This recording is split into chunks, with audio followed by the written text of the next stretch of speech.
Brilliant. Is that coming through okay? Yep, I can see it. See All it right. at my end here. Yeah, just got some people coming into the lobby. Okay, we're good. Okay, thanks everyone for giving up your time this evening and joining us on this joint webinar that we're running in conjunction with Suffolk County Football Association, Norfolk County Football Association, the Grounds Management Association. We've got a fair bit of content to go through, so be fairly quick in terms of getting the introductions out of the way. I'll take you through the agenda and then we'll get the information to you that you've obviously logged on this evening to receive. Just a bit of housekeeping. If you haven't already done so, I think everyone's done it. Please mute your microphones, and then that way we don't get any feedback with the volume of people that we've got on the call. However, we don't want you to be silent throughout the evening. So if you've got any questions, please feel free to unmute your microphones. Please feel free to pop any questions that you've got within the chat function that sits within Teams, and then we'll get those questions answered for you. So please don't think you're sitting in silence this evening. Just to introduce who's on the call. So my name is Ian Grange. I'm the head of facilities and development at Norfolk County Football Association. I've got my counterpart Matt Stebbings from Suffolk County FA also on the call, and we've got Julien Morris from the Grounds Management Association. Julian's our pitch advisor and the senior pitch advisor for football, and is going to be presenting the most of the information this evening. You don't really want to hear from me and Matt, you want to hear from Julien. So he'll be speaking to you in due course with the information that he's prepared for you this evening. Just in terms of what we're going to cover, I've got some basic updates for you, just aside to set the scene, really. Julian's then going to deliver his piece, which is the bulk of tonight in terms of end of season pitch renovations. Matt's then going to cover a slide or two in terms of football foundation investment, and then we'll close from there. Really keen to stress, please fire as many questions in as you can to us, and we will endeavour to answer them. It's probably going to be Julien, in all honesty, given he's the expert on the call, but nonetheless, if there's a question for me and Matt, we will of course answer that appropriately. Recording tonight's workshop, so we'll send a copy of this presentation out. That will be accompanied by the slide deck, and there may very well be some information that's requested. If that is, again, we will send that out to you post workshop. In terms of some updates then, just to set the scene really, so it's fair to say it's never been a better time for football and for the grassroots game to develop and improve facilities. I guess there's two reasons for that, and they come hand in hand. So we've got the additional investment, and I'll go into a little bit more detail on that. But we've already been significantly invested in over a 10-year period through the Football Foundation and through the 3 funding partners. And because of that, there was already in the public domain a fair bit of interest and news, and it's well known in terms of the investment that football as a game has to invest and improve its grassroots facilities. We've then had a further increase in our funding, which came as a result of a pre-election pledge from the Conservative Party, where an extra injection of investment has been invested into grassroots football. And what that is going to see is an increase in terms of the number of projects that we're looking to deliver, with a particular emphasis on the next 3 years. That puts a bit of pressure on the sector and the infrastructure that sits within that sector to deliver projects. Nonetheless, it's a great opportunity for us, whether that be more 3G pitches, more pavilion or new pavilions, or refurbished pavilions, improved grass pitches and improved small-sided provision. There's a real opportunity now for us to deliver a significant number of projects across Norfolk and Suffolk for the greater good of the game. The infrastructure is going to also have a boost. So for don't quite know what Suffolk are going to be doing. We're still ironing this out. What we are going to see is the workforce to support facility project delivery and development is going to increase. So counties are going to have an increased resource in terms of personnel to be able to improve the delivery and the speed of delivery over the projects over the next 3 years. So more information to come on that one, but as a heads up, our capacity is what it is to deliver the projects pre the enhanced investment. We need more bodies on the ground to enable us to sort of deliver the projects that we want to deliver. We're also going to be refreshing local football facilities plans. We're working with the Football Foundation and the FA to do that. It won't be all of the LFFPs that are refreshed. There's very much an emphasis on the what we call the Tier 1 and Tier 2 local football facility plans. But over time, they will be refreshed. And as facility leads, you could argue that the document's alive anyway. So we're constantly looking to identify projects that meet a strategic need, which we can potentially secure Football Foundation investment to deliver. So that will come in the coming months for those local authority areas which fit the first tranche of the updates.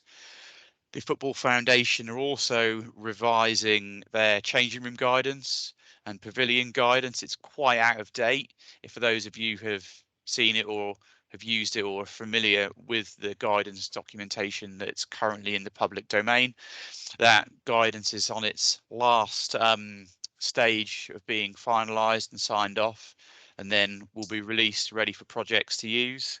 There's some kind of smaller details in terms of what will come in terms of recommendations.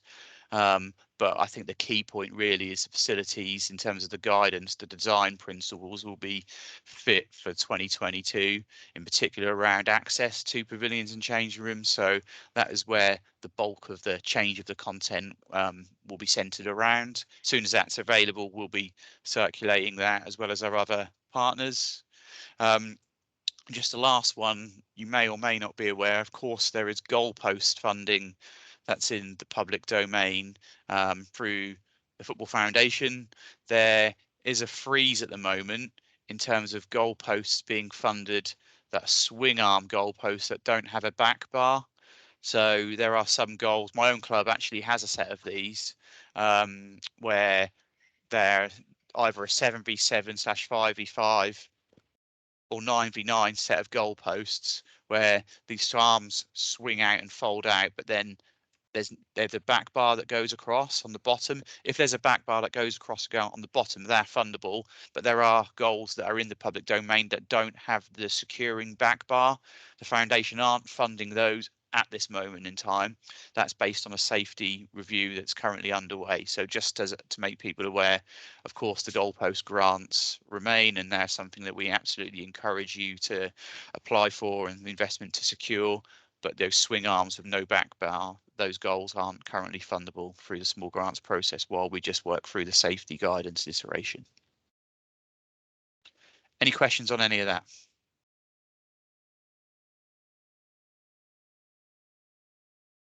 That's what I like.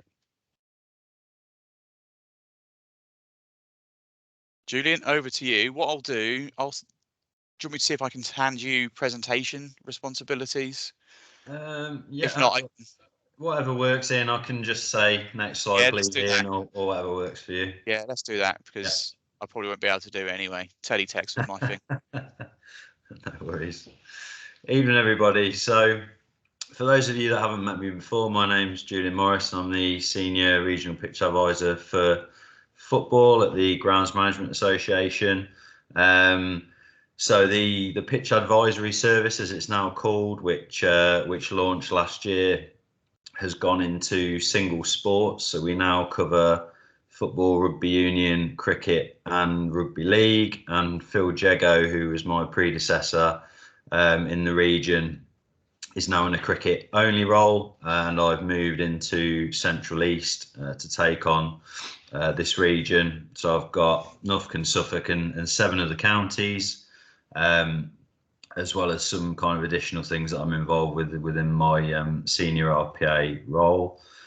So really this evening I wanted to do a bit of justice to end of season maintenance and pitch renovations. I know we've spoken quite a lot about the funding that's available previously, and I wanted this evening really to sort of focus on, for those of you that have been lucky enough to access that funding so far, how to make best use of that, and hopefully give you some guidance early enough that you can sort of make use of it when you come to do your end of season works.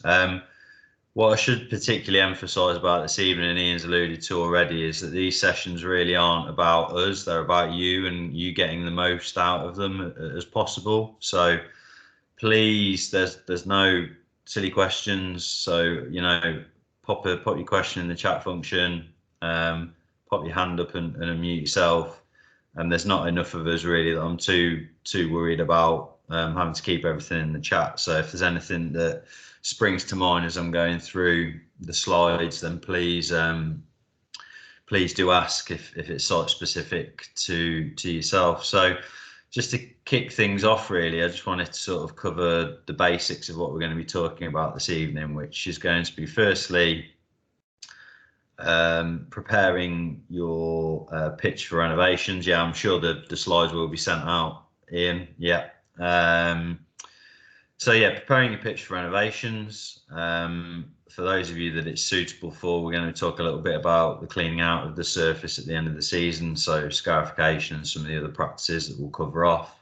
De-compaction, so that'll be covering off things like verge draining, slitting, shock waving, earthquaking, etc.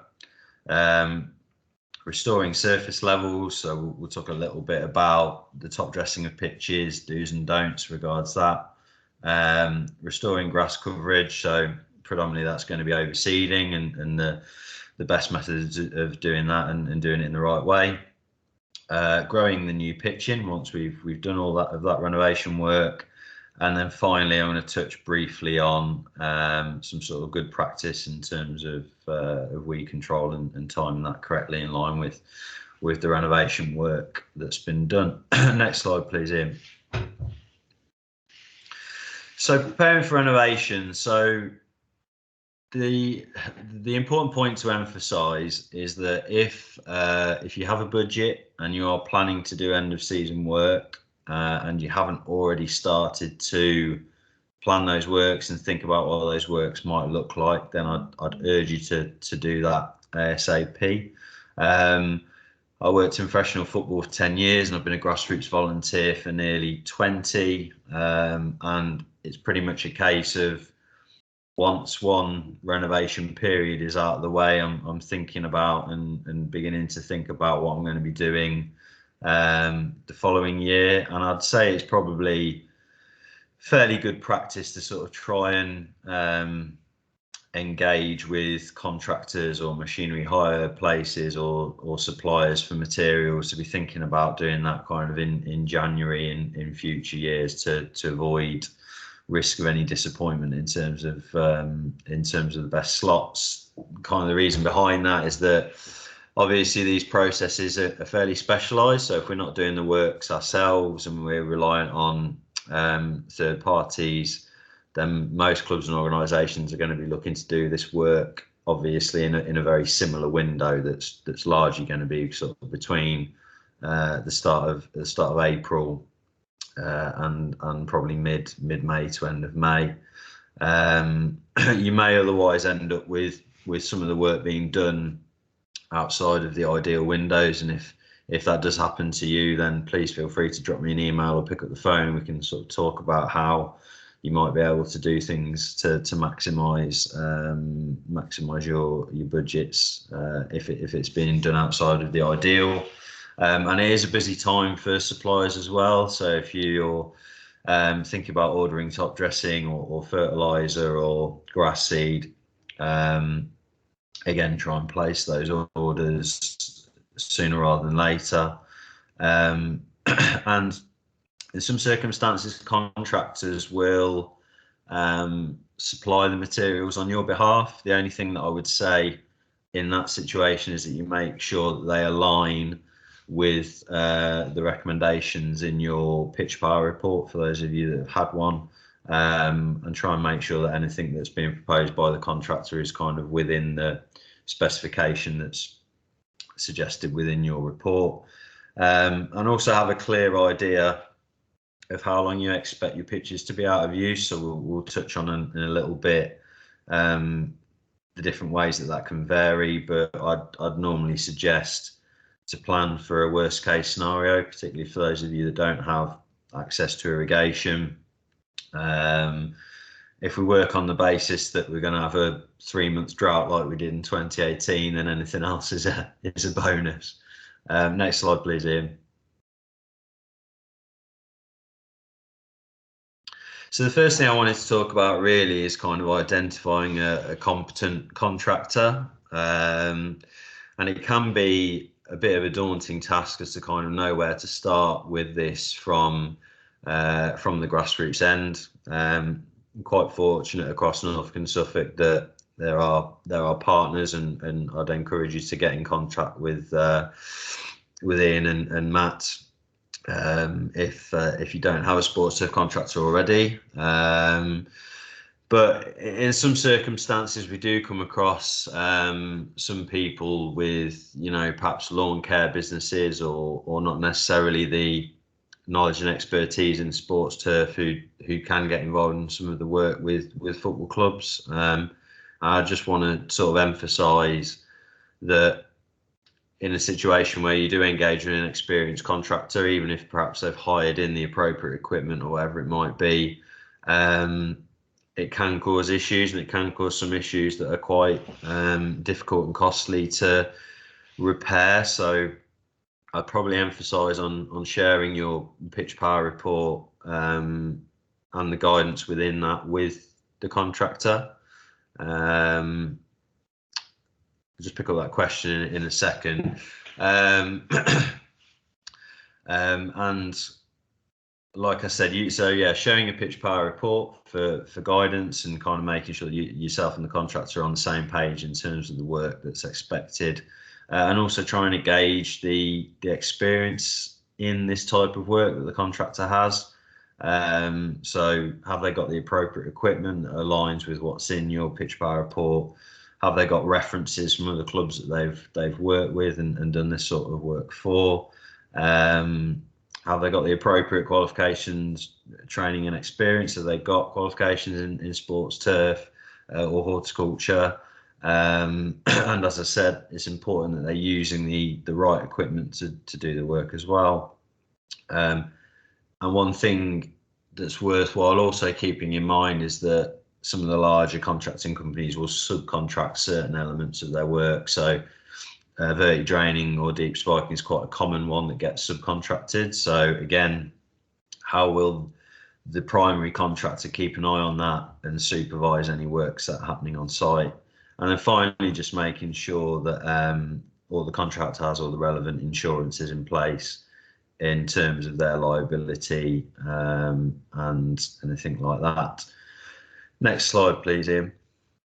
I'll just pick up on briefly to that question around the availability of materials. So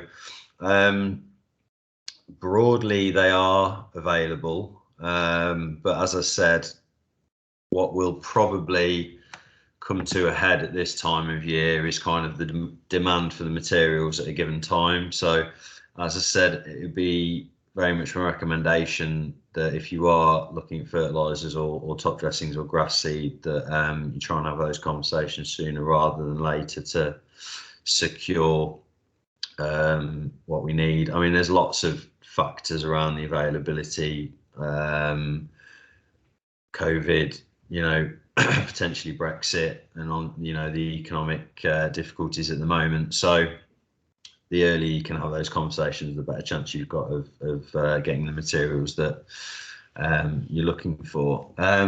So in terms of the preparation for renovations themselves, so generally speaking, it's good practice to reduce the grass height incrementally as you're approaching the period when you're going to be doing end of season renovations. So for argument's sake, if you had the work planned in for, say, mid to end of April, you might want to begin maybe 3 weeks before the end of the season, just sort of gradually reducing that height of cut.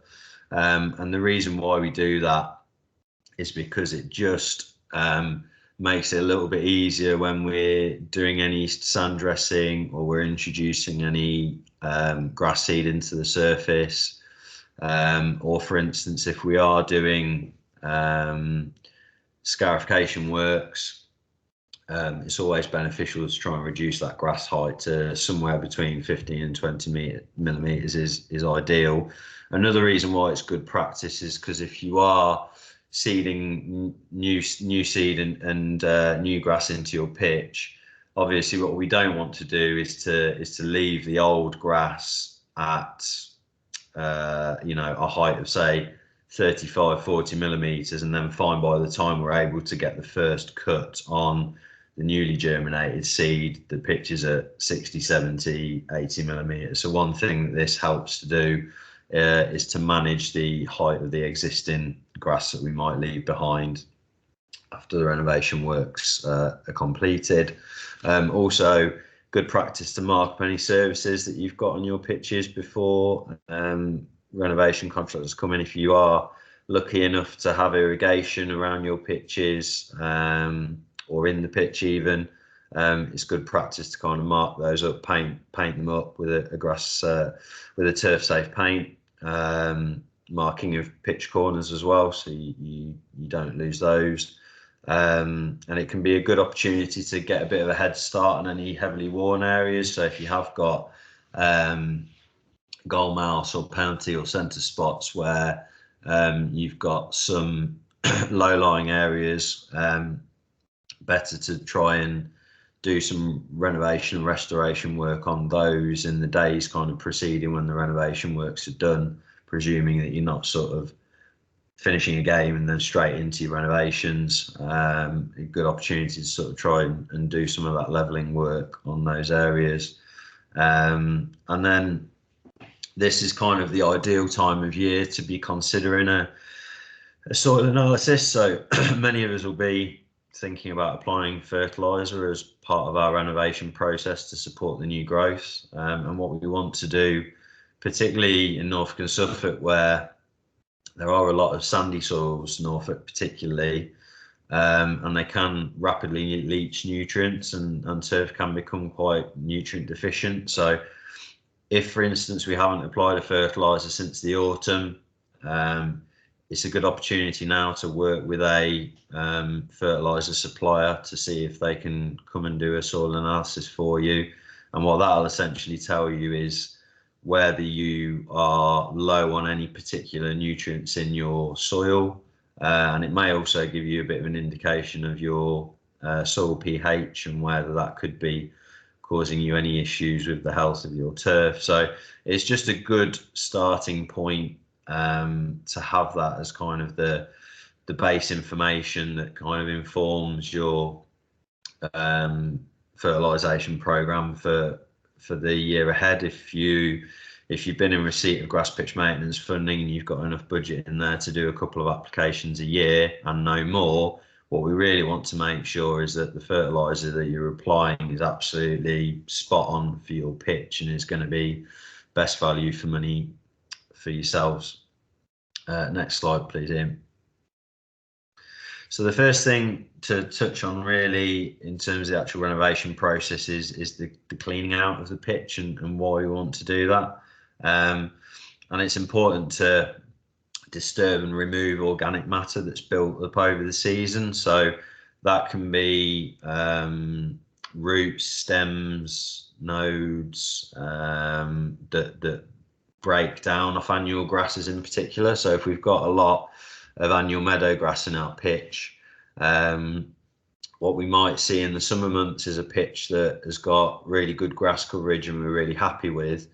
And as we approach the winter months, because annual meadow grass is an annual grass, it dies back every winter. And then what we can see is that sometimes people will contact me and say, our pitch has suddenly gone really sparse for no apparent reason. We haven't had that much wear. We're a bit kind of mystified as to why this has happened. And often it's just because they've had a lot of annual meadow grass in the pitch and that's died back. So it is kind of the main weed grass species that we suffer with. So if you have got a lot of that can contribute to the build-up of thatch quite readily.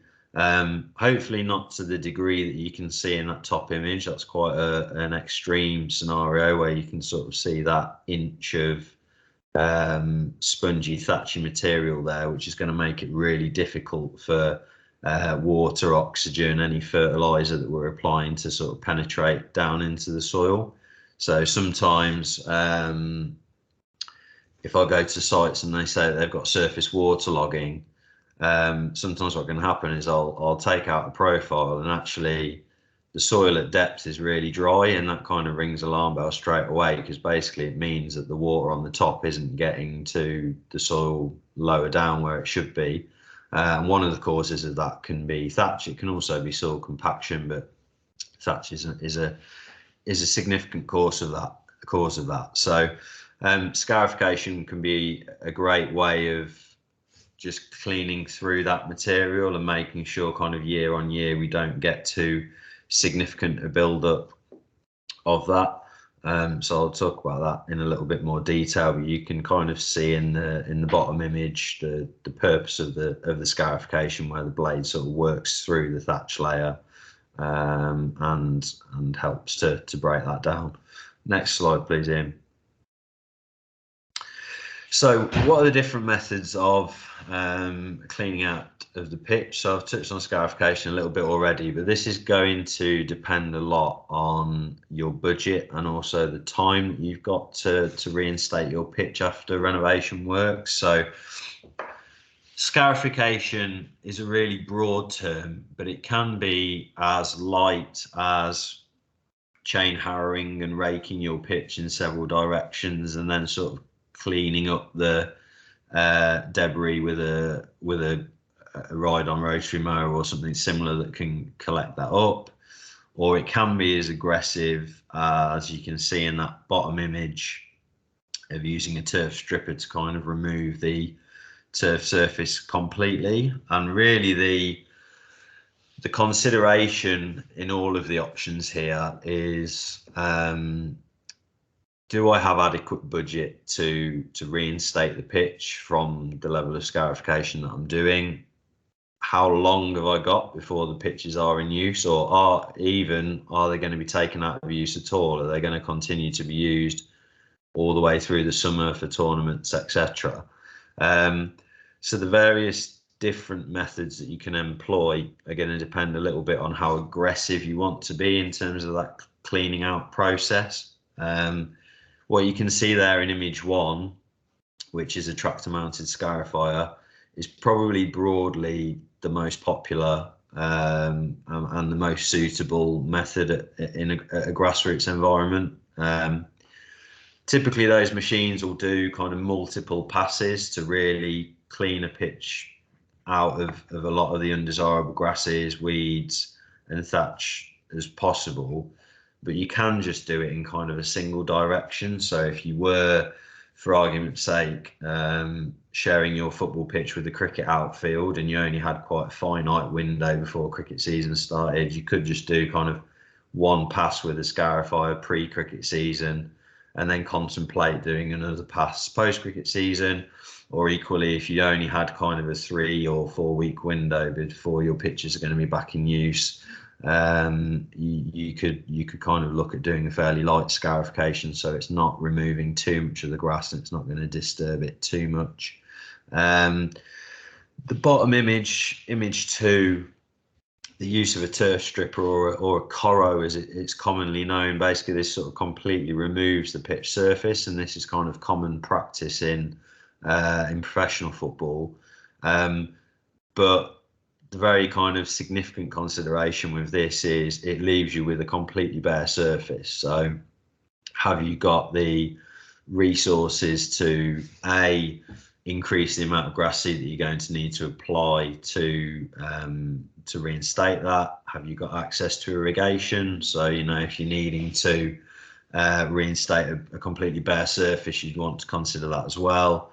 Have you got an adequate fertilizer budget to kind of support that? And one of the big considerations with turf stripping is that it removes a huge amount of material. So typically it will take off anywhere between the top kind of 15 to 20 millimeters. And that equates to roughly 300 tons of material removed across a pitch. So there aren't going to be many sites and many situations in which that material can be dumped on site and left to rot down. So what you'll need to think about is how those arisings might be removed from site and disposed of, and that can add very significantly to the cost of having that work done, because it normally has to be kind of taken away in grab wagons, and certainly the first few, or certainly the first pass might have a lot of green material in it, for which they'll normally charge more. You normally then charge a lower rate for the once you get into the soil, but it wouldn't be a method that I would advocate very regularly in a grassroots environment, maybe with the exception of some kind of National League system sites where they've got good resources and means to reinstate it and do the works to grow the pitch back in. So as I said, in most situations, that tractor mounted scarification is going to be the most appropriate. But again, similarly for that, much more easily done. But similarly for that, you will collect arisings in the hopper that you can see on the back there. So they will need to be either tipped kind of around the site, or a lot of them come with a high lift, so you might be able to put them into a green waste skip or something like that. But typically that's going to be the most appropriate if you're looking to do scarification. Next slide, please, Ian. Yeah, so just reiterate some of the points that I made, really. So just be cautious with the degree to which you scarify on sites with no means of irrigating the pitches. How straightforward will it be to re-establish the playing surface? And like I said, always plan for a worst case scenario. As I said, you might want to reduce the amount of passes with the scarifier, or you might even want to go just simply with tractor mounted rakes or chain harrows if the resources are really limited. And as I said, just have a careful consideration as to how the arisings from that scarification will be managed. But I should reiterate, any of the processes that you're doing here, it's really important to collect the material from the pitch surface that is raked out. Next slide, please, Ian. So moving on to aeration or de-compaction and why we want to do that. So throughout the course of the playing season, really, the traffic of machinery over the pitch, the use of the pitch through play, will lead to compaction, particularly of the pitch surface. And what we need to try and do when we're in our renovation period is to relieve that. And one of the ways that we can do that is through de-compaction works. And you can see in that first image at the top, that's an example of how deep spiking works, or verti-draining, when you have that done to a pitch. So essentially the spikes and the tines will enter the ground, and as the machine moves forward, it will just fracture the soil, and hopefully it will lead to a better soil structure, as we can see on the left hand side with that image, as opposed to the one on the right hand side. The reason why we want to do that is all of those large sort of blocks of soil that we can see on the left hand image, that leaves plenty of space for the air, water, and oxygen, water, and nutrients to move through the soil between those spaces. On the right hand image, where the soil is very compacted and very, very tight, there isn't much space for all of those things to move through the soil, and that's going to lead to kind of a lot of poor turf health and potential standing water. So really, really crucial to do this deep spiking work or other forms of de-compaction as part of end of season renovations. It's often kind of thought of as being a bit of a silver bullet if you've got issues with standing water. People will say, oh well, we've had our pitch deep spiked and we expected that it'd be playable in all weathers, and that's not really the case. It's going to be, in most situations, a case of doing that work over a period of time to improve that soil structure and improve the quality and the texture of the soil. And there are lots of other reasons why aeration and de-compaction are beneficial, and one of the principal ones is that it almost acts like a free fertilizer. I've kind of been involved with grassroots pitches in the past where they've been deep spiked and they've had nothing else done to them, but because we've exchanged the carbon dioxide in the soil for oxygen, because we've created spaces in the soil for the roots to move through and develop, we've unlocked a lot of the nutrients that are naturally in the soil.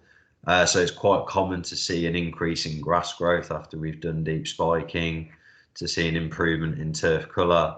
So it's kind of after mowing and line marking, which are kind of the obvious things, it's probably sort of the next maintenance practice that I would recommend to clubs that have got some budget and are looking to do something else than just the real basics. Aeration de-compaction can also be used to sort of ameliorate sand dressings into an existing pitch. So if we're trying to improve the drainage characteristics of a pitch, or if we're trying to firm up the surface, deep spiking in particular can help to kind of work that material in, or alternatively you can do the spiking first and then introduce the sand afterwards into the holes and brushing that in. So as I said, lots of reasons why this is an important part of end of season works. Next slide please, Ian. So to touch on that in a little bit more detail, so as I said, the most common forms of aeration and de-compaction works are deep spiking, slitting, and linear aeration, which is often sort of referred to as earthquaking or shock waving, which is that bottom image. They all kind of have their pros and cons, but deep spiking in most situations, which is the machine at the top, is going to be the most appropriate one for end of season renovation work. The surface slitting predominantly is going to be to complement the more kind of invasive deep spiking or linear de-compaction work. So that's the one that we'd look to sort of maybe do a little bit more routinely if we had access to our own slitter, or if we had a contractor that was doing that for us. The linear de-compaction at the bottom, that is absolutely excellent for improving surface drainage. So if we've got issues with surface water, it's a really, really valuable process to think about doing early autumn before kind of the onset of the worst weather, because it essentially creates channels through which the water can escape. The problem with doing that process in the spring, particularly if we've got clay soils, of which there are a lot in Suffolk, less in Norfolk, but a lot in Suffolk in certain areas, especially as we get sort of closer to Essex, is that obviously clay soils are susceptible to shrink. So when we get into the summer and we start to get drier temperatures and less rainfall, those clay soils that have been full of water over the winter will start to shrink right down. The problem is if we introduce a slit, as you can kind of see on that bottom image, into the soil, that is then susceptible to cracking. So generally speaking, the linear de-compaction is not something that we'd recommend probably beyond kind of January or February, where you've got clay soils. It's less of a worry if you've got sandier soils, but I'd still probably say that that the deep spiking is going to be your best option if you're looking to do some de-compaction works as part of your end of season renovation. Next slide please, Ian.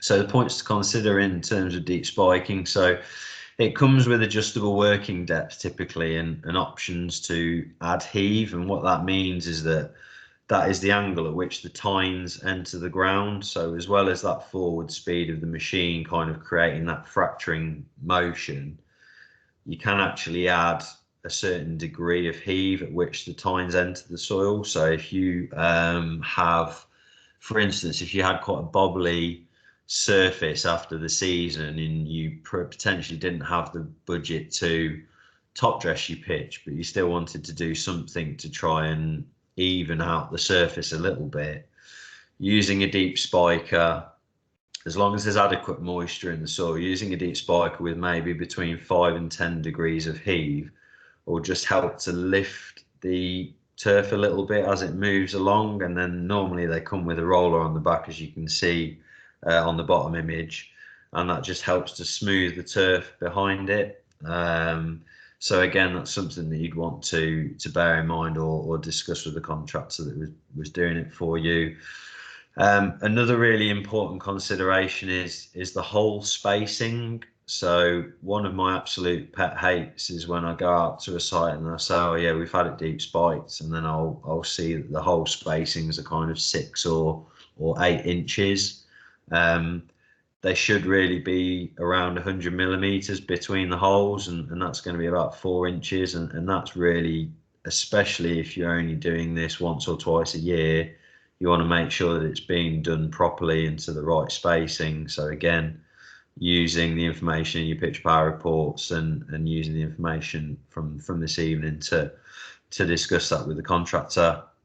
And again, in terms of getting the most out of that spiking work, we probably want to try and make sure that we're using between 18 and 24 millimeter tines. They do come in various sizes. You can see at the top, they are actually 12 millimeter tines, and they are not going to stay open very long if we're using machinery over the pitches, or if we experience a lot of rainfall. So one of the things we're using a slightly larger tine is, if you've not done much de-compaction work before, it's going to do a better job of decompacting the soils, but also that hole will stay open just that little bit longer to get the oxygen carbon dioxide exchange, and also to help any nutrients and water sort of work its way through the soil.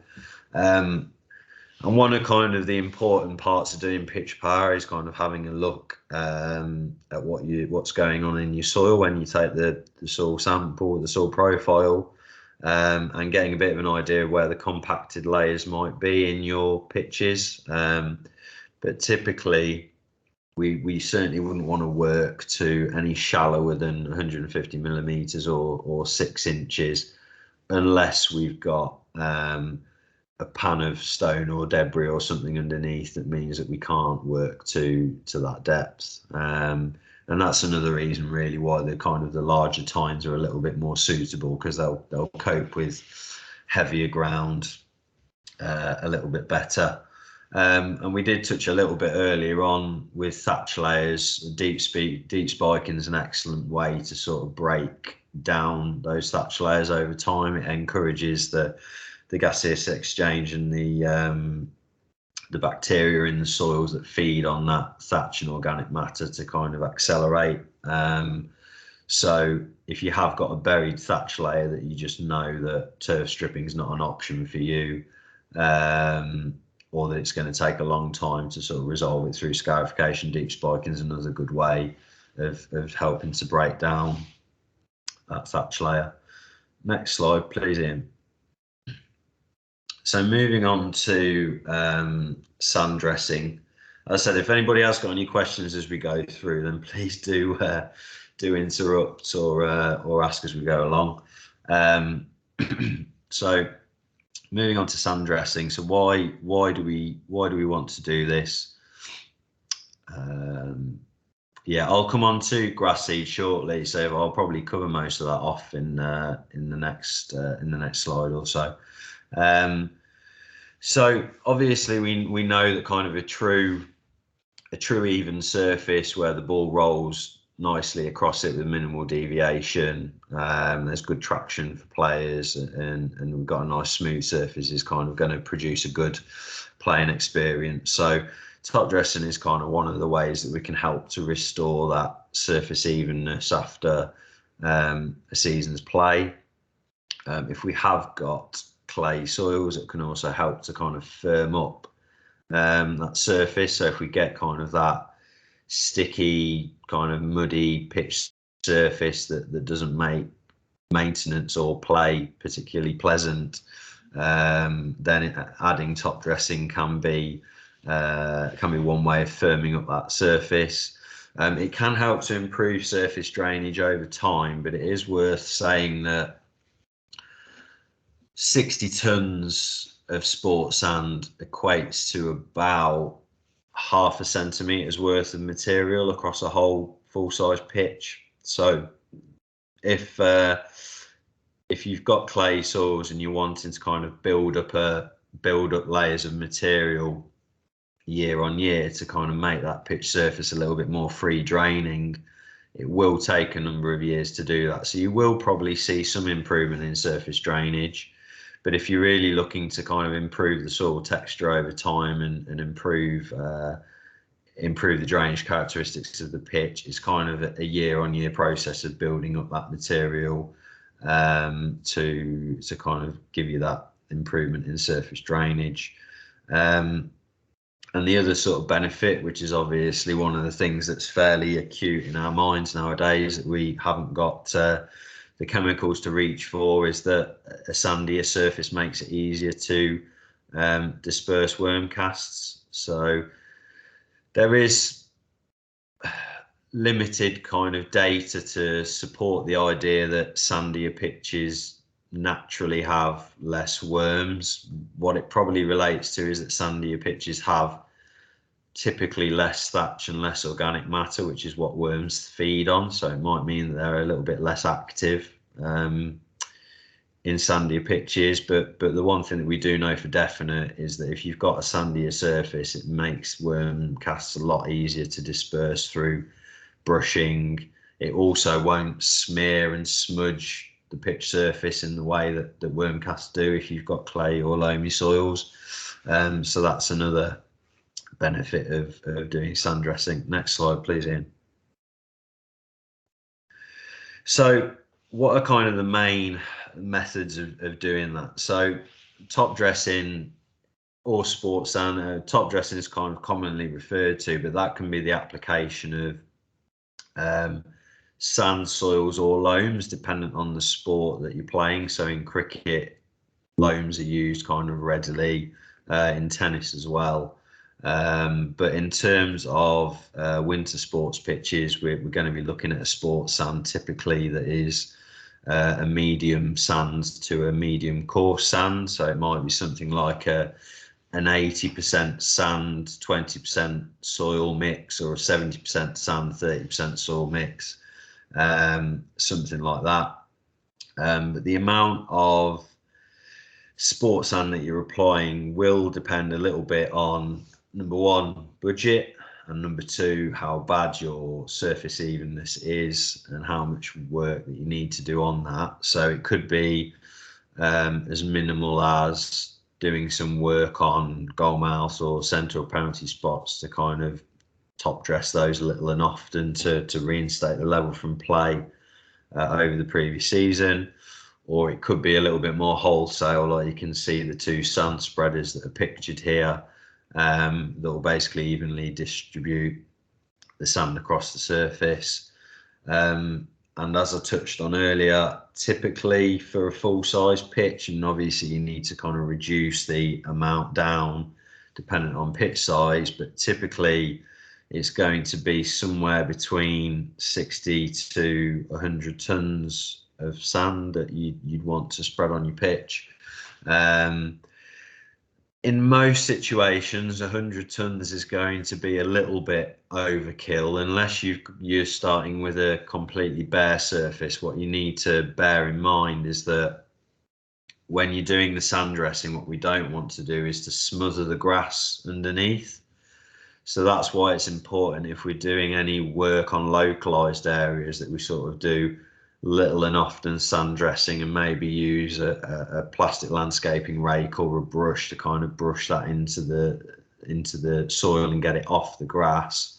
And similarly, as you can kind of see, particularly in that bottom image, you can see kind of where the sand is being spread on top of an existing pitch. So it might have been lightly scarified, or it might just be that they haven't scarified and they're wanting to just restore some surface evenness. the crucial thing there is that we don't want to smother the grass that's underneath. So we need to use a drag mat or a brush in dry conditions after the sand has been applied, to make sure that you're working that sand down into the pitch where we want it to be, down into the pitch surface where we want that sand to be. Next slide, please, Ian. So some points to consider in terms of top dressing. So always try and seek professional advice before using or buying top dressing materials. We want to make sure that it's appropriate for our pitch first and foremost. Certain types of sport sand are appropriate for certain soil types, and a dressing supplier will normally be able to advise you on the appropriate grade and type of sand for you. So for instance, the reason that we want sport sand is that they are medium to coarse and they give us the drainage characteristics that we need. Builder sand, play sand, sharp sand, they're all the wrong type of material for use on winter sports pitches. They won't provide us with the drainage characteristics we need, and they're not quite the right size and shape in terms of an angular sand that we need to work into sports pitches. So as I said, be conscious about that. There is a further analysis that can be done of your pitch, so something called a particle soil distribution analysis that some sports sand suppliers will offer, and that will basically match exactly what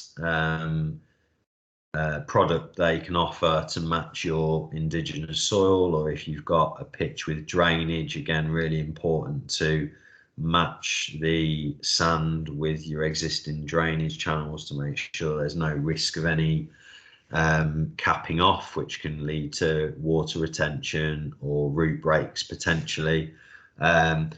If you've done this in the past and you haven't experienced any issues with kind of shearing out of the top of the pitch or water retention in the top of the pitch, then you're probably best advised to sort of try and keep with the same material. So don't be tempted to chop and change sands. If it works, kind of don't, you know, if it ain't broke, don't fix it, essentially, in this case. And the reason why is that if we get layers of different sand, it can kind of cause the layers to basically not bind, and you can get root breaks and you can get issues with that. So just be conscious of that. And the other thing to say as well, similarly to fertilizer, is that sports sand is a lot easier to work with when it is dry. So if you are getting it delivered to your site in advance of it being in use, or if it's going to be kind of sat there for a few days, particularly if there's rain forecast, try and use tarpaulins, as you can kind of half see in this image below. They've made a half attempt at covering up that sand, and that will help to keep it dry and workable when it comes to spreading on the pitch, but it'll also help to stop any weeds getting in there. I'd feel a bit sorry for dressing suppliers sometimes, because they'll get an angry customer on the phone saying the dressing that you supplied me is full of weeds. I've got loads of weeds that have come up in my pitch, and often it's because the sand's been left uncovered and weeds have kind of got into the material before it's been spread. So that's something to consider. And as I sort of touched on, whenever you're applying sand to your pitch surface, whenever you're doing the brushing in, drag matting in of the sand into the pitch surface, you want to make sure that it's as dry as it possibly can be, because that'll just make it a lot easier to work in. Next slide, please, Ian.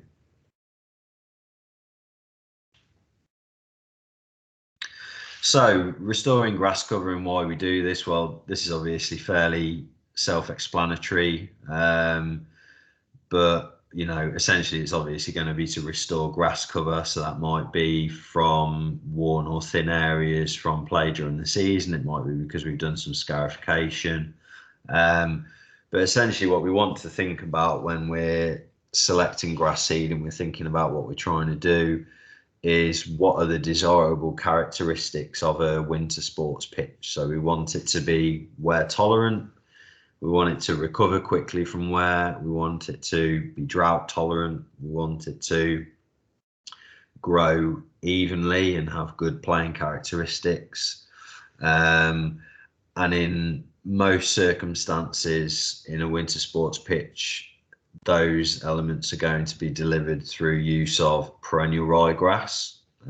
So that is the species that we want to be using in a winter sports pitch environment. And the reason for that is that it is deep rooting. It has a good, attractive green colour. It has a degree of drought tolerance. It can cope with a range of mowing heights, providing we don't go too short. Crucially, it is fairly happy in a range of soil types. So if we've got soils that are slightly acidic or equally alkaline, it's kind of copes reasonably well with those. So that's kind of the main reasons that we look for that. And as I said, as opposed to the kind of weed grasses that are very shallow rooting and are easily kicked out and die back annually, perennial ryegrass, as the name suggests, stays there, doesn't die off, recovers and comes back year on year. And that helps to kind of prevent the invasion of weeds and weed grasses. And they are deep rooting, so they give us better playability, less divots. Deeper roots means better recovery, more wear tolerance, better drought tolerance, and ultimately a pitch that's kind of predominantly perennial ryegrass will provide a better playing experience. Next slide, please, Ian. So looking a little bit as to how we might restore the grass cover, and again, fairly obviously that's through overseeding of the pitch, and kind of the really critical element is to ensure good seed to soil contact in order for germination to take place. So before we think about water or nutrition or whatever it might be, initially we just need to get that grass seed in contact with the soil. And that's kind of why we recommend the use of specialist seeders. So there are various types of seeders, and depending on the degree to which the pitch has been scarified or how much you're kind of thinning out the pitch, there'll be some that are more appropriate than others. But most of the time in a established pitch where we're leaving quite a lot of the grass that's already there behind, a disc seeder is going to be the most appropriate machine. The reason for that is that it essentially creates these slits that you can see in this top image, and basically cuts those into the pitch and drops the seed, drills the seed into those slots, and it places the seed at the exact ideal depth at which we want it in the pitch. It does mean that the grass comes up in runs. So normally when we're using a disc seeder, we kind of need to do it in 2 or 3 directions to make sure that those runs fill together. But that's going to be the most typical method. There are other seeders like dimple seeders that might be appropriate to use on a pitch that's kind of bare, and we haven't kind of got the worry about sort of working through an established pitch that's already there. Or if we're potentially going to do some sand dressing, you could consider using a dimple seeder and then spreading the sand on top, so you do at least have some kind of protection for the seed. But like I said, normally the reason why the disc seeders are kind of the best in a grassroots environment is because the yield is that much higher. You could probably expect somewhere between, if the weather plays ball, you probably expect somewhere between kind of 85 to 90% of the grass seed that goes into the soil to germinate when we use a disc seeder. We use a dimple seeder, that probably drops to maybe sort of 65, 70%. So when we're spending a lot of money on grass seed, We want to try and make sure that as much of that is germinating and coming through as possible. Another kind of hidden benefit with disc seeding that I've kind of experienced in the fullness of time, I think back to kind of that drought summer in 2018, where so many end of season pitch renovations kind of failed, in as much as the weather conditions didn't help to re-establish the pitch. I did see a number of pitches that I worked on where the disc seeding was done in kind of April, May time, and actually the seed just sat in those grooves all the way through the summer. And then when we got to September time and the rain started to come again and conditions were more appropriate, we actually then got a flush of germination. So that's another benefit of disc seeding, is it does kind of protect the seed away from birds, and it does give it a degree of kind of protection from play as well, because it's beneath the surface. So I'd certainly recommend going down that route if it's available to you. And as I touched on, perennial ryegrass is the preferred species, and a good mixture of perennial ryegrass will normally contain what we call 3 cultivars. So in layman's speak,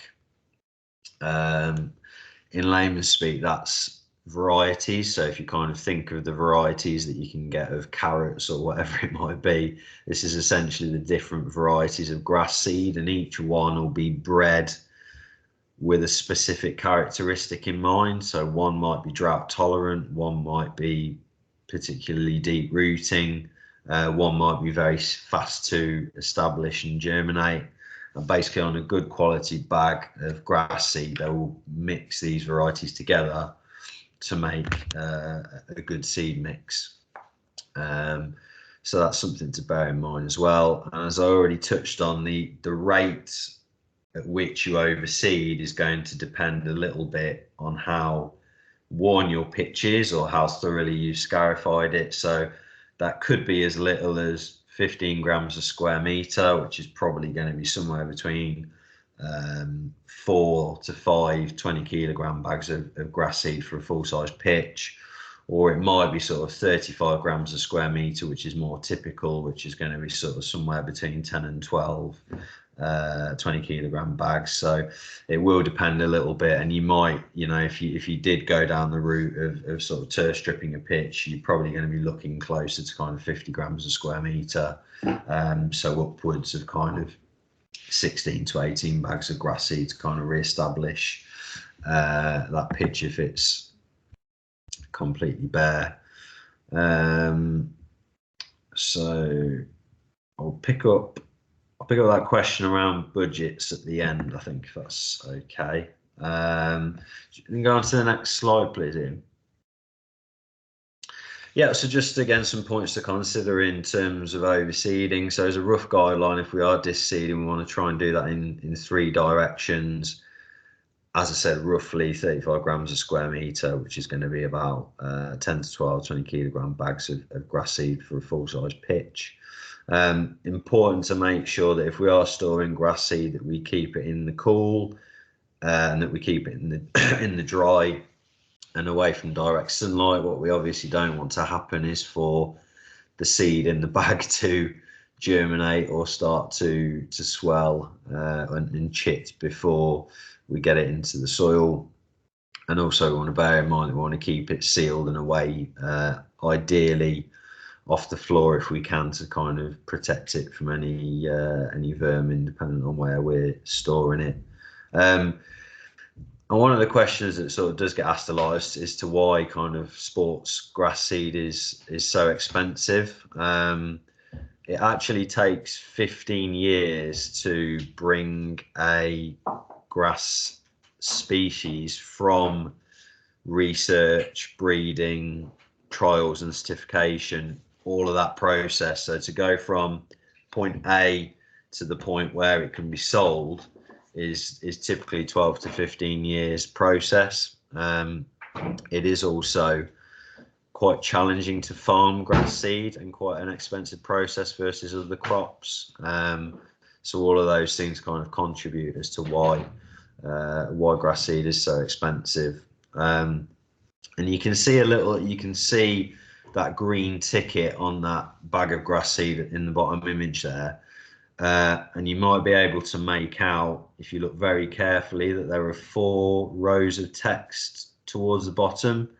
And that is basically a list of those cultivars that are in that bag of grass seed. And there's normally a percentage figure next to that as well. So it will tell you in each bag of grass seed what percentage of each variety there is in that bag. And then there is a seed guide that scores all of the different varieties for the different traits. So if you really wanted to sort of dig into detail, if you had a particular challenge on your pitch and you wanted a variety that was, a bag of grass seed that was going to be particularly drought tolerant, then you could use that seed guide to kind of look for a seed mix that contains those varieties that are particularly tolerant to drought. Next slide, please, Ian. So moving on to the growing, so that the kind of the basic rules to remember is that seedlings require 4 things to germinate and establish. They need adequate temperature, they need oxygen, and they need water and light. So if we remove one of these factors, then we can expect that the seedlings will start to struggle, or they'll germinate a little bit more slowly. Unfortunately, I've had a number of experiences where we've had lots of rain but not much sun, and we get the nice germination, but then actually the establishment is quite slow because we then don't get the sunlight that we need to kind of push it on.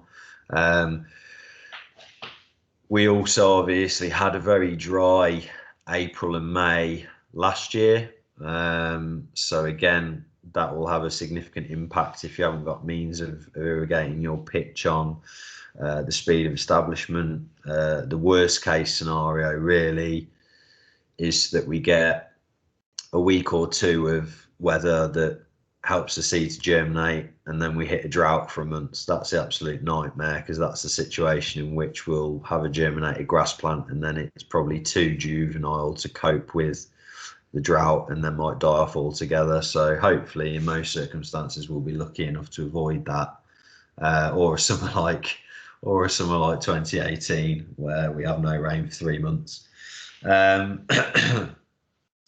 So weather conditions are generally going to be at their optimum, broadly speaking, in the spring and in the autumn. That's when the weather conditions in this country are most likely to help us to germinate seed and to get it to establish. So not too cold, not too hot, when we can expect adequate rainfall to help us along the way. If you don't have access to irrigation, and one of the things that I've been working on quite a bit with local authorities is to encourage them to hedge their bets a little bit and maybe consider doing half rate overseeding in the spring and half rate in the autumn.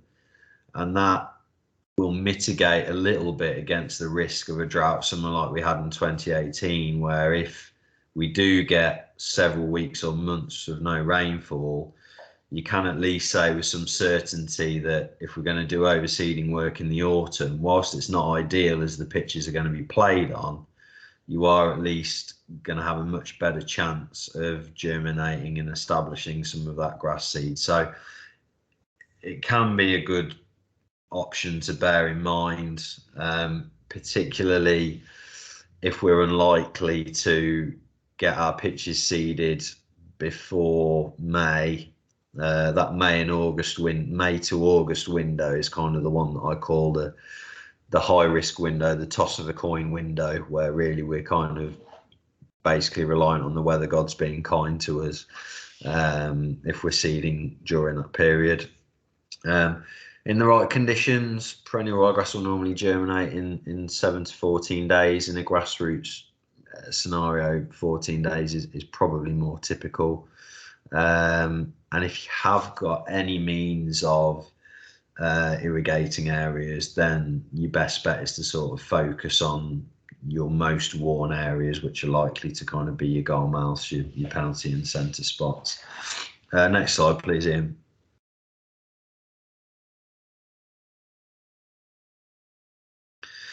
So to touch a little bit on fertilizers and how we can use those to kind of support us in the establishment of our pitches. So there are specialist pre-seeding fertilizers that are generally high in phosphorus that help to basically get the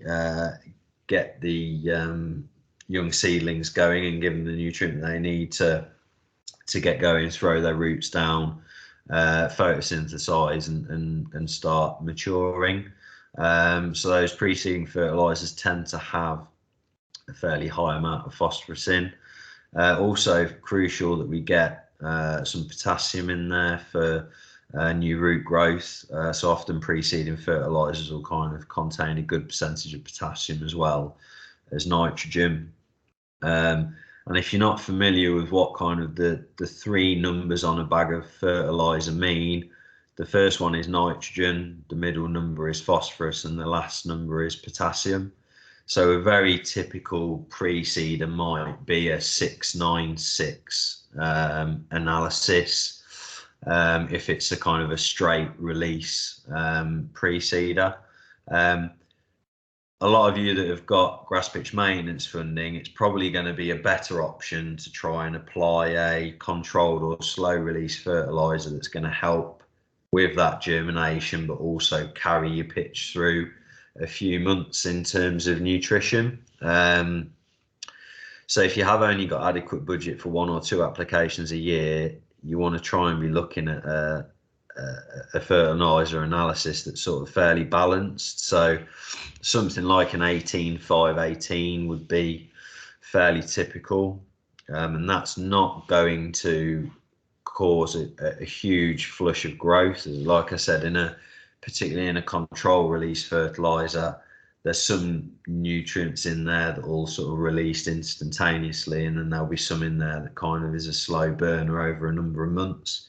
So one of the things that we want to be thinking about, and the reason why I said that the soil analysis is quite important, is if we are only doing 1 or 2 applications of fertilizer a year, we ideally want to be using a product that's going to kind of last several months. A lot of the straight release or conventional release fertilizers that maybe last 4 to 6 weeks, they might be a little bit cheaper than a control released or a slow release fertilizer. They might even be 10 quid a bag cheaper, but it's better value for money to be spending 350 quid on a fertilizer that's going to last you 4 months than spending 250 quid on one that's going to last you 4 weeks. So that's an important consideration as well in terms of the products that you're using.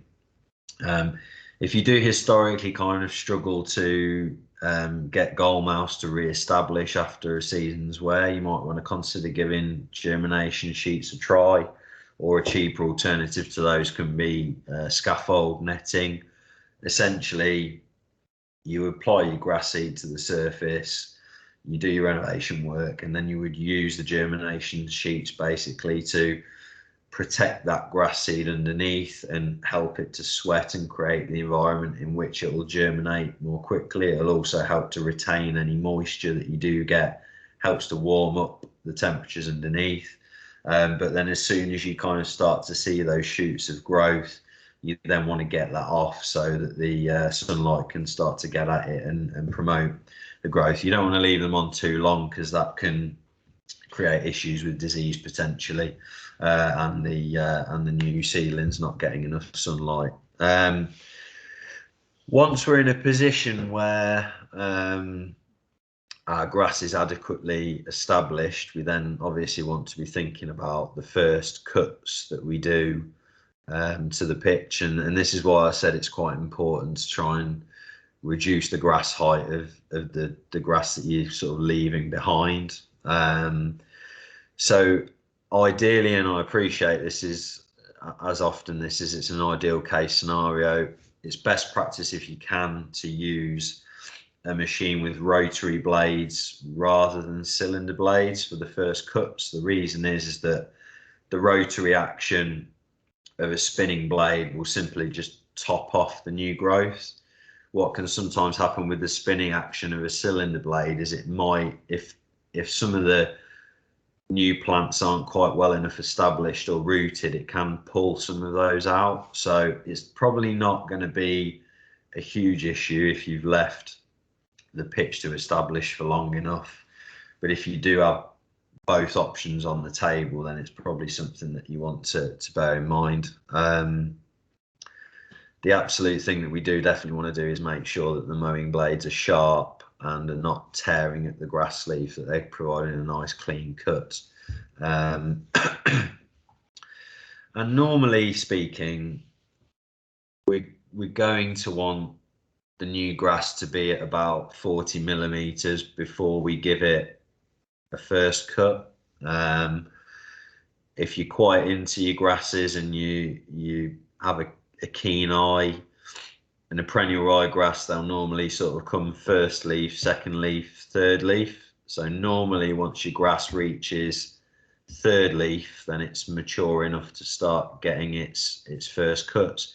You might get away at second leaf as well, but third leaf is kind of going to be it is going to kind of be fairly safe. But if we're talking about in terms of grass height, then normally 40 millimeters is going to be appropriate. And then what we want to do to help that thickening up process of the new grass is to cut it in different directions, so up and down, across, diagonally, and that will just help to get it to what we call tiller in and thicken up together.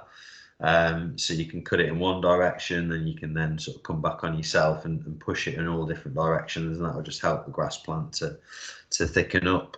And what we probably want to do, and this is particularly with dry conditions in mind, is that we probably want to leave the grass at a slightly higher height and take it down to playing height very gradually. So if, for argument's sake, if we were lucky enough to have a 6-week gap or an 8-week gap with the pitches not being in use, we might want to sort of keep at 40 millimeters for a couple of weeks, then drop it down to 35, then drop it down to 32, and then maybe drop it down to 30 as we get closer to the pitch being back in use.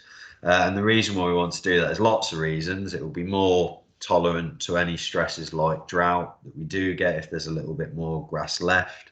But also as a really kind of crude rule of thumb, the shorter we cut our grass, the shallower the roots are.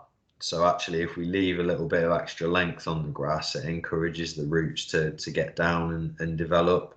So what we don't want to be doing is kind of, okay, the grass is established at 40 mil.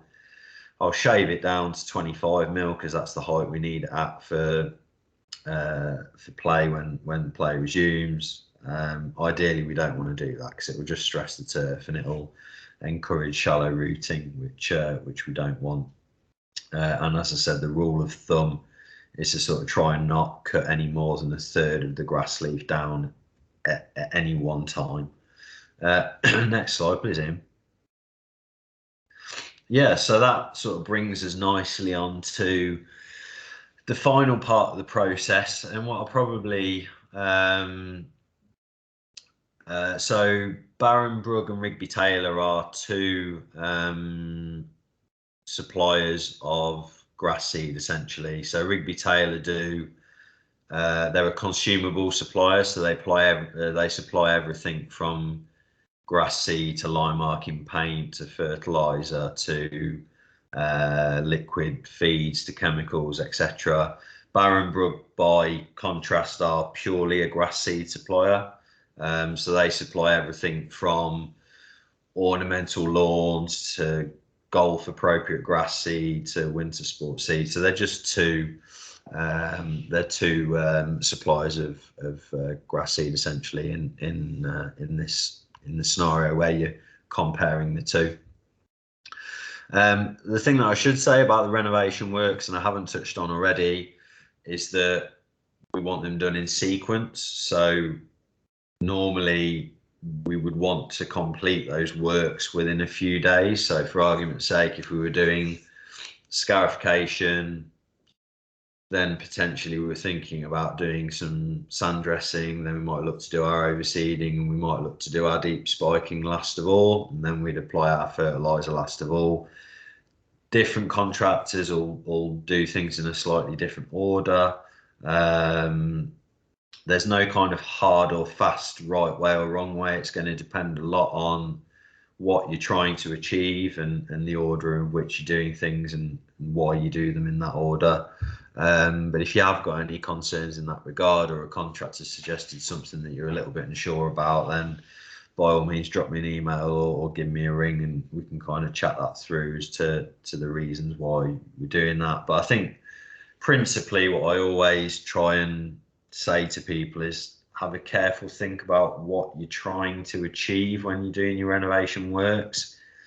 Is it simply that you want to restore grass cover and get as much perennial ryegrass into your pitch as you possibly can? Then that's great. We can focus on our overseeding. We can focus on our deep spiking works and the fertilisation to get the establishment right. If we're trying to improve our surface, the top dressing works that I mentioned, we might want to think about. If we're trying to improve our drainage characteristics of our pitch, we might, for instance, want to deep spike first, then top dress afterwards, and brush some of that sand into the holes.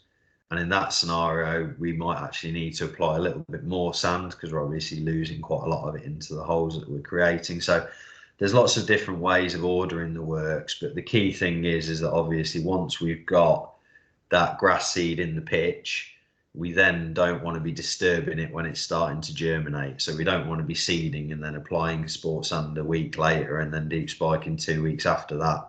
We want to try and get all of that work done kind of within a few days ideally, but certainly within a week, weather allowing.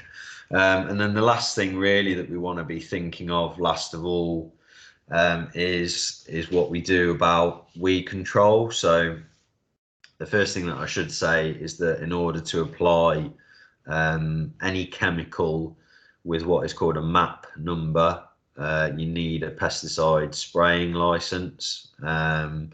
So we normally suggest that selective herbicides, and I would stress the word selective. We're not talking about Roundup that kills everything and anything. We're talking about a selective herbicide that only targets the weeds. It doesn't target the grass. So that's a really key point to emphasize as well. But generally we'd recommend that that is applied once a year by a fully qualified professional with the appropriate equipment and the appropriate paperwork. And it does vary from product to product, but normally a product label will suggest that in order to not affect new seedlings, that selective herbicide is applied 6 to 8 weeks prior to seeding or 6 to 8 weeks after seeding. The issue with applying it prior to seeding is if you're doing your seeding in April or early May, that brings us to kind of now when some of the weeds won't have emerged and some of them won't have come out of dormancy because it's too cold. So in a lot of scenarios, actually, particularly if we've been able to scarify and kind of affect some of the weed population in that way, the most appropriate is going to be to do our weed treatment 6 to 8 weeks after we've seeded. So as long as our pitches aren't under drought conditions, if we've done our seeding in, say, mid-April for argument's sake, then mid-June is probably going to be quite a good time to do that. There's a lot of weeds like clover, for instance, that don't actually emerge till June. So if we historically get a lot of clover in our pitch and it comes back year on year and we think, oh God, we just can't shift this. We're applying selective herbicide, but we're still having problems with clover. It could be that it's been applied a little bit too early. Or it could be that actually the selective herbicide that's being used doesn't target clover. A lot of broad spectrum selective herbicides will control daisy, dandelion, greater plantains, and sort of the bigger broadleaf weeds, but not all of them control clover. So again, you want to have a conversation with the contractor that's doing the spraying for you, saying what product are you using, these are the weeds that we have the most trouble with. Does it control those? And then again, we ideally don't want to mow the pitch 3 days before selective herbicide is applied or 3 days after.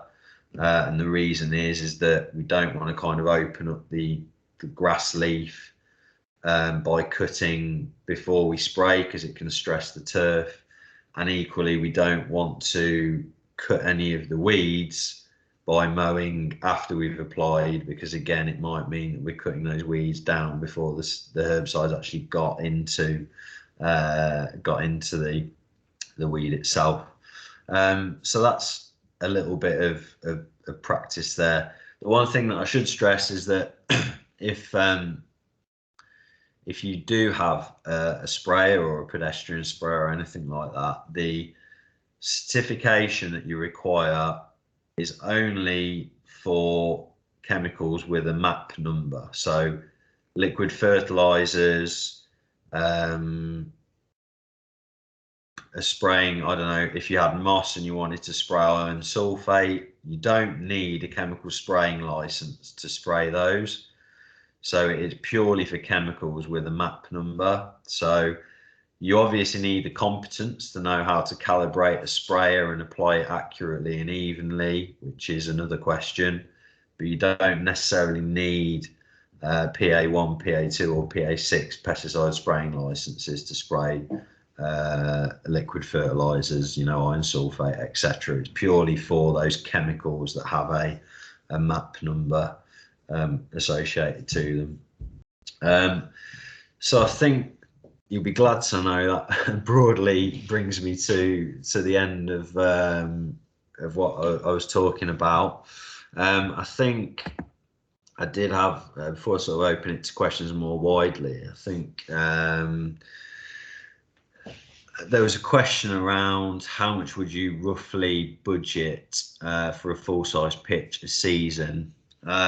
So I suppose a good benchmark for this would probably be the grass pitch maintenance funding, and kind of the way that the model is for that. And the model for that is £2,500 for a full-size pitch per annum. Now, the one thing that I should say is that excludes mowing and line marking. So if you get a pitch power report and you get the allocated budget in there, that is for what we call the enhanced pitch maintenance work. So that's your overseeding, your fertilisation, your de-compaction, your weed control,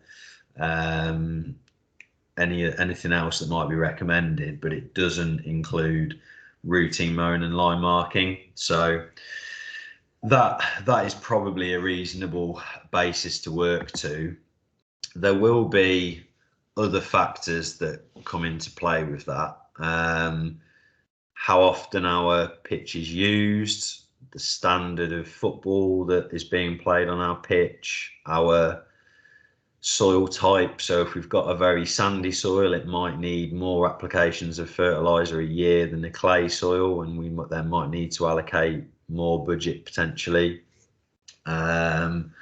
So it's really difficult to kind of give budgets without knowing sort of specific circumstances. But generally speaking, the kind of the grass pitch maintenance funding has been built around a countrywide model of what we know needs to be spent on a pitch to kind of get it to that good pitch standard and maintain it there. So that's probably an answer to that. Just quickly, and you just want to flick back a slide. So just to mention very briefly, the Football Foundation's Hive groundskeeping community. That is for want of a better term, kind of a Facebook for groundspeople. That this platform's been set up by the Football Foundation and the Grounds Management Association a few years ago, and we've got nearly 3,000 users on there now, and the majority of them are grassroots grounds people like yourselves. And there is a community support element to that community where you can go on there and you can ask questions. So because my role is impartial, frustratingly, if you come to me and say, well, what's the best tractor, or what's the best mower, or where can I get this fertilizer from, or what's the best grass seed, I'm not allowed to tell you. So the groundskeeping community can be a good place to go on to and ask people who are in exactly the same situation as yourselves all of those questions. We also have a commitment from the regional pitch advisor team to come back to any queries that aren't answered within the community. So if you had a pitch specific issue, you are of course very welcome to email me or contact me about that, but you can do that on the groundskeeping community as well. And one of the main reasons I wanted to mention this is that we have the technical resources group on there, which has learning cards and videos for basically every possible element of pitch maintenance that you could imagine. So everything from setting a pitch out, line marking a pitch out from scratch, to how to fertilize a pitch properly, overseeding, fertilization, top dressing, chafer grubs, pests and diseases, everything is on there. So you simply create a login. You just need a name and an email from memory, and probably an organisation from where you're from, club wise or organisation wise, and then you can access that platform. It's completely free, but it's a really good place to ask for advice, get the newest and most up-to-date information on funding, and information from the Football Foundation and the Grounds Management Association. And like I said, get support from myself and the other regional pitch advisors as well. So I think that's kind of can open the floor to questions now, Ian, if that's okay. Yeah, by all means. You got two. Darren's had his hand up for a while. So Darren, if you just want to unmute yourself, then fire your question in. Yeah, all it was just on that budget side of things. At the moment, only from my agricultural knowledge, is fertilizers quadrupled the last 12 months, and obviously with the high cost of diesel and fuel, contracting charges, I imagine, are going to escalate a bit. Do you think that's going to factor a lot on this 2,500? Yeah, it will do, almost certainly. It was one of the very first things that we highlighted with the Football Foundation around the funding model, is that obviously it was launched 2 years ago, and since then there's been a lot of factors that have increased the cost of things. As you said, probably the most affected element is fertilizers. I think because the amenity fertilizers are already slightly higher mark, they maybe haven't been hiked in quite the same way as in agriculture. But yeah, I mean, it would be reasonable to probably expect maybe a 40-50% increase in the cost of fertilizer, which is obviously going to significantly impact budgets. In terms of the grant funding allocations, it's a little bit watch this space on what the Football Foundation decided to do in terms of that. But I can only say that it has been raised and it has been discussed. And the Grounds Management Association have been in discussions and contact with DCMS and the Minister for the Environment, who also happens to be the local MP of where one of our regional pitch advisors lives. We have been in discussion with them around the red diesel issue for a number of months, and the deadline's kind of drawing close. But again, it's kind of any updates on that, you can get on the GMA website as soon as we've got any information on that, or any kind of exceptions to the red diesel legislation that's coming in, you'll be able to get those updates on from the GMA. Hopefully, it will be good news. Yeah. Okay. The only thing I had was, I don't know whether Ian's covering it later. It was just how you go about funding. That was all. But you might be covering that later. I don't know. I think Matt will hopefully cover that off a bit, Matt. Hopefully. Well, what we'll do, based on kind of where we're at time-wise, Darren, what I'll do, we'll have a chat tomorrow. Is that all right, around funding? And I'll go through it with you, because it's probably easier to do it that way, because we can go into the specifics of your club and then what the application might look like. So if that's all right with you, I'll drop you a note when we're done, and then we'll go through it tomorrow specifically. Okay, no, that's brilliant. Thank you. Perfect. Julie, you got one last question that's in there from Chris, is around what was the maximum number of games that you would expect a full-size grass pitch to be able to cater for?